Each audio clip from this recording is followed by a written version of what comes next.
சியாச்சின் பனிப்பாறை உலகின் மிக உயரமான ஒரு போர்க்களம் அப்படின்னா சியாச்சின் கிளேசியர், சியாச்சின் பனிப்பாறை அப்படின்னு சொல்லலாம். இராணுவத்தில் சேரணும் அப்படின்னாலே ஒரு மிகப்பெரிய அர்ப்பணிப்புணர்வு இருந்தால் மட்டும்தான் இந்திய இராணுவத்தில் சேர முடியும். அந்த அர்ப்பணிப்பினுடைய உச்சம் எது அப்படின்னா இந்த சியாச்சின் பனிப்பாறையில் பணியாற்றுவது அப்படின்னு சொல்லலாம். அவ்வளவு எளிதில் யாருமே அந்த இடத்துக்கு போயிட முடியாது. கடல் மட்டத்திலேருந்து பார்த்தீங்கன்னாக்கா 20,000 அடி உயரத்தில் இருக்குது இந்த சியாச்சின் பனிப்பாறை. அதாவது 17,750 அடி.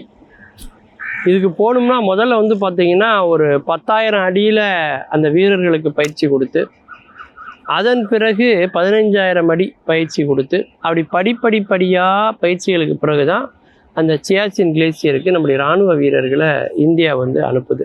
எதனாலனா அங்கே ஆக்சிஜனுடைய அளவு வந்து ரொம்ப குறைவாக இருக்கும். அதனால தான் அங்கே நிறைய பேர் யோகாசனம் பண்ணக்கூடிய காட்சிகளையெல்லாம் கூட நீங்கள் வந்து தொலைக்காட்சியின் வழியாக பார்த்துருப்பீங்க.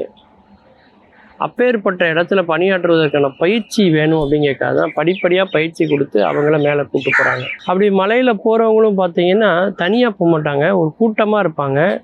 ஒரு கயரை பிடிச்சிக்கிட்டே எல்லோரும் ஒன்றன் பின் ஒன்றாக அந்த மலையில் ஏறுறதை நீங்கள் பார்க்கலாம்.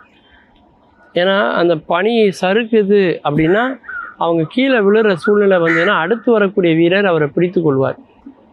அப்படித்தான் அந்த மலை மேலே அவங்க வந்து ஏறுவாங்க.